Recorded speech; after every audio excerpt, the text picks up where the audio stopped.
Eh bien les amis, c'est ce qu'on appelle le jackpot. Jackpot pour le FC Barcelone. Pour ce tirage au sort de la Ligue des Champions, il faut aller au bout, être présent le 31 mai 2025 en finale. Je vais commencer à le dire et à le répéter à toutes mes vidéos qui concernent la LDC. Le Barça tombe sur Benfica. Le Barça avait le choix, entre guillemets, le choix de tomber soit face au PSG, soit face à Benfica. Et le Barça a été très bien loti, non seulement pour ce huitième là, mais aussi pour la suite de la compétition, avec des potentiels quarts de finale face à Dortmund et à Lille, et ensuite des demi-finales potentiellement face à face au Bayern, face à l'Inter ou Leverkusen, si le Barça se qualifie. Et le tout en jouant le quart de finale à domicile, et aussi en évitant non seulement le PSG, mais la partie de tableau où se trouvent le Real Madrid et l'Atlético Madrid. Donc franchement, il est bien loti. On peut s'estimer heureux, même si le Barça était largement capable d'aller battre le PSG sur 2 matchs. Même si le Barça a été l'une des 2 meilleures équipes cette saison en Ligue des Champions. Après, il y a un contexte qui fait que les huitièmes, les quarts, les demi, tout est rebattu, les cartes sont rebattues et on oublie tout ce qui s'est passé avant. Mais très important ce qui va se passer non seulement là en Ligue des Champions, mais aussi le fait qu'il y ait ce derby madrilène, Real Atlético Madrid, qui va, je pense, conditionner beaucoup de choses, que ce soit en LDC, mais aussi en Liga et en Coupe du Roi, parce qu'on sait que là, par exemple, les colchoneros vont devoir affronter le Barça la semaine prochaine en Coupe du Roi et aussi en Liga bientôt, et 3 fois le Real Madrid et 2 fois supplémentaire le Real Madrid en Ligue des Champions. Donc un calendrier très compliqué pour eux, et je pense qu'ils vont y laisser des plumes. Ils vont devoir forcément aménager un petit peu leurs efforts et leur effectif aussi. Donc c'est très important ce qui se passe. Ce tirage au sort je pense vraiment que ce tirage au sort aura une importance capitale pour la suite des événements de la saison du Barça, du Real et des colchoneros, en Liga comme en Coupe du Roi et aussi en Ligue des Champions. Ce qui vient de se passer là, attention les amis. Parce que voilà, je pense qu'il y a des équipes qui vont devoir choisir un petit peu leur combat. Choisir est-ce qu'elles se positionnent sur tous les trophées, quitte à y perdre un petit peu des plumes, quitte à... Voilà, il y a des équipes qui ont l'effectif pour jouer toutes les compétitions. Est-ce que c'est le cas pour les colchoneros? Je sais pas. Pour le Real et le Barça, eux, ils n'ont pas le choix. C'est dans leur ADN de jouer tous les trophées. Mais c'est très important ce qui s'est passé là comme tirage au sort, avec un Barça qui, je trouve, est très bien loti. Benfica, Barcelone, on se rappelle de ce qui s'est passé récemment, ce match dantesque, apocalyptique, ce qui sera une revanche pour les benfiquistes. Je pense que voilà, ils se sont sentis un petit peu lésés par l'arbitrage, peu importe, tant pis pour eux. Mais justement, les dieux ont voulu qu'ils obtiennent une occasion de se venger. Donc, qui dit retrouvailles, dit vengeance, dit revanche. Donc ce sera pour eux du coup une façon, une occasion de mettre les points sur les i et les barres sur les t. Tant mieux pour eux, voilà. Ils sont, je pense, satisfaits du tirage au sort. Quoi qu'il arrive, ils allaient tirer un gros. C'était comme le PSG. Mais voilà, le Barça tombe face à Benfica. C'est mérité pour le Barça. T'as fini premier ou deuxième. Liverpool, c'est plus eux qui sont mal lotis. Eux, par contre, peuvent se plaindre du fait qu'ils tombent sur le PSG en ayant terminé premier de la phase de Ligue. Mais pour le Barça, c'est normal. C'est normal de tomber sur un barragiste. Donc, normalement, une équipe un peu plus abordable, pas faible, mais abordable, qu'un épouvantail potentiel, un candidat plutôt, comme le PSG.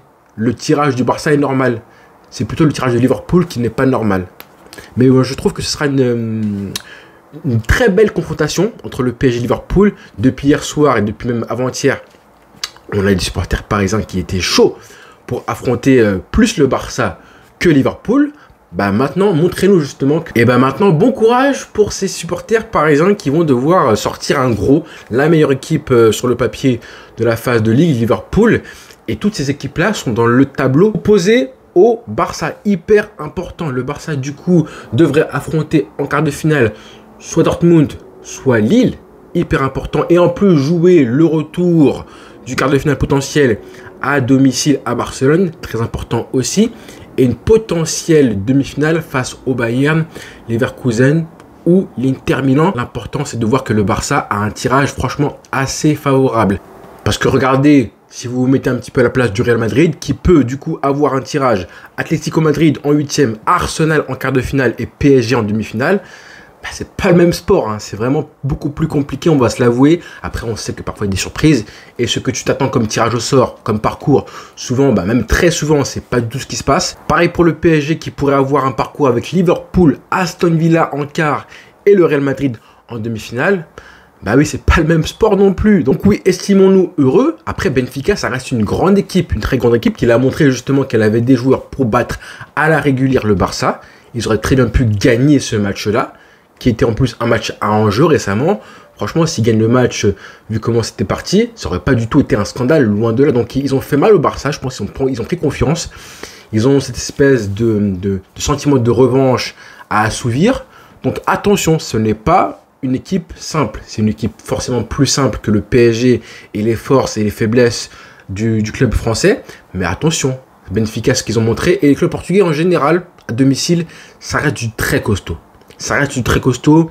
Et ce stade-là, hein, ce stade de la Louse, on sait à quel point il est particulier pour le Barça. C'est un stade qui n'a jamais, dans l'histoire récente, été de bon augure, on va dire, pour le Barça. Il y a eu le 8-2, il y a eu 3-0 en 2021. Bref, c'est un stade qui est particulier pour le Barça et où le Benfica est très solide à domicile. Maintenant, ils ont des blessés, il faut le dire. Je crois que Di Maria s'est blessé récemment. Je ne sais pas s'il sera le présent. Ils ont souffert face à Monaco, hein. Ils ont montré pas mal de lacunes défensives face à Monaco. Et quand tu leur fais mal, quand tu leur rentres dedans dans les duels, ils montrent aussi des faiblesses. Donc je pense qu'ils auront la pression de bien faire, c'est sûr. Ils sont qualifiés en 8e, donc ça c'est l'avantage du fait que souvent les équipes un peu moins huppées sont assez vite rassasiées, entre guillemets vraiment, du fait d'être qualifiés pour les 8e de finale.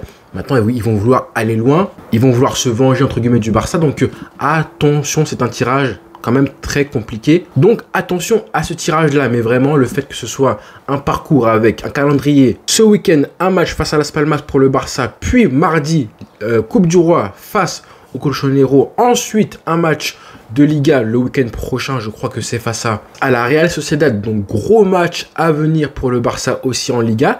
Puis donc ce match aller face à Benfica, un autre match de Liga face à Osasuna à domicile, le match retour face à Benfica en Ligue des Champions et avant la trêve un dernier match face au Colchonero aussi en Liga. Donc un calendrier XXL aussi pour le Barça, comme pour les Colchonero, comme pour le Real Madrid. Et donc du coup, je pense que là Hansi Flick, il est forcé d'aménager, de bâtir les équipes et les effectifs qui vont jouer les matchs, les prochains matchs, en fonction du calendrier. Il est obligé dès demain face à Las Palmas, parce qu'il y a un match important qui va arriver ce mardi face au Colchonero. Certes, c'est Las Palmas, petite équipe mal classée de Liga, mais c'est un long déplacement et on sait à quel point c'est fatigant pour les joueurs de se déplacer comme ça. Un long déplacement aux Canaries, hein. Vous connaissez où c'est, hein, la Canaries, assez loin, proche du Maroc. Donc l'avion, 2 heures d'avion de Barcelone jusqu'à Las Palmas, avec en plus un décalage horaire d'1 heure. Voilà, c'est pas le même fuseau horaire. Pour moi, il y aura des rotations ce samedi. Dans quel sens? Est-ce que Hansi Flick fera d'abord un 11 avec des joueurs qui seront les titulaires, puis ensuite fera des changements si le Barça est amené à mener au score assez tôt? Ou alors est-ce qu'il va mettre une équipe remaniée et faire entrer éventuellement les joueurs qui pourraient faire en sorte que le Barça arrache la victoire? Je pense qu'il fera une équipe assez classique avec une ou deux petites modifications, une équipe remaniée, hein, pas une équipe B, et potentiellement des joueurs qui vont laisser leur place très vite si jamais le Barça réussit à mener largement au score. Et c'est une équipe en plus qui a battu le Barça. Donc un match compliqué dès demain, je vous le répète. Ce qui vient de se passer là, le tirage au sort, ça va conditionner beaucoup de choses. Dès demain, il faut prendre les 3 points, garder la tête, hein, maintenant que le Barça a pris la tête de la Liga, il faut la garder jusqu'à la fin maintenant. Il faut être lancé. La manière, ça va être un peu plus secondaire, encore plus avec l'enchaînement des matchs. Il faut gagner, gagner, gagner. Face à une équipe qui t'a battu en plus à domicile, Las Palmas. On s'en rappelle tous, c'était fin novembre. À l'époque, Lamine Yamal était absent, plutôt sur le banc. Il revenait de blessure ce match-là. Il est entré en jeu en fin de rencontre quand le Barça était mené. C'était un match en plus en après-midi, on s'en rappelle. Hein, je crois qu'il faisait jour. Il était 16h. Hein, et on sait que les matchs comme ça, en après-midi, le Barça n'est pas forcément bien réveillé. Le Barça était pourtant à domicile. En plus, avait joué avec un short blanc, pour ceux qui s'en rappellent. Je ne sais pas pourquoi d'ailleurs. Mais bon, le Barça avait manqué plein d'occasions. Certes, en face, il y avait eu un Jasper Cillessen en état de grâce, c'est vrai. Rappelons aussi que Alejandro Balde était sorti sur blessure. Je crois que c'était un choc à la tête. Dès la 25e minute de jeu, Inaki Peña n'avait pas été bon du tout. Le Barça avait manqué plein d'occasions et avait même pris un but par Sandro Ramirez. En plus, un très joli but. Donc, un match qui va être compliqué demain. Je m'attends à des petites rotations, des petites, 2-3 par-ci, par-là. Pourquoi pas Casado qui va jouer, Fermin Lopez et ou Dani Olmo qui pourront jouer aussi. Et un Barça qui devrait aussi faire pas mal de changements en cours de match. Donc, vraiment... J'insiste pour dire que ce qui s'est passé aujourd'hui là, ce n'est pas un simple tirage au sort. C'est une obligation potentielle pour l'Atlético Madrid de faire un choix sur des compétitions. Attention à eux.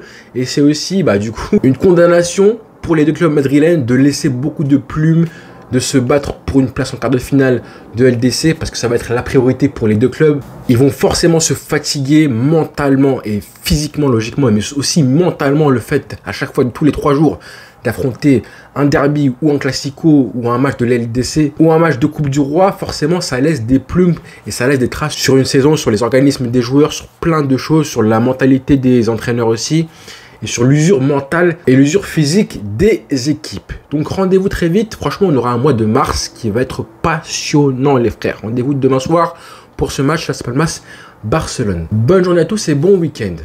Ciao.